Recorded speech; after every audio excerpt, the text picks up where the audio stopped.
السلام علیکم جی، آپ دیکھ رہے ہیں اپنا چاکو جہاں، تو آپ کو کہتے ہیں خوش آمدید ناظرین۔ آج کی بہت بڑی خبر ہے۔ اسلام آباد چیئرمین تحریک انصاف اور سابق وزیر اعظم عمران خان کو پولیس نے لاہور کی رہائش گاہ زمان پارک سے گرفتار کر لیا۔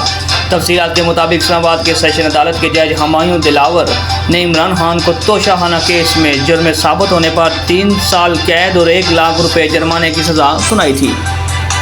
عدالت نے کیس کا فیصلہ سناتے ہوئے عمران خان کو فوری گرفتار کرنے کا حکم بھی جاری کیا۔ عدالت کا فیصلہ آتے ہی پولیس کی باری نفری عمران خان کی زمان پارک میں واقع رہائش گاہ پر پہنچی، جہاں کچھ ہی دیر میں انہیں حراست میں لے لیا گیا۔ تحریک انصاف کے سینئر رہنما اور سابق وزیر خارجہ شاہ محمود قریشی نے عمران خان کو گرفتار کیے جانے کی تصدیق کر دی۔ عمران خان کو گرفتاری کے بعد اسلام آباد لے جایا جائے گا، جہاں ان کو جیل میں رکھنے کے لیے معاملات کا آغاز ہوگا۔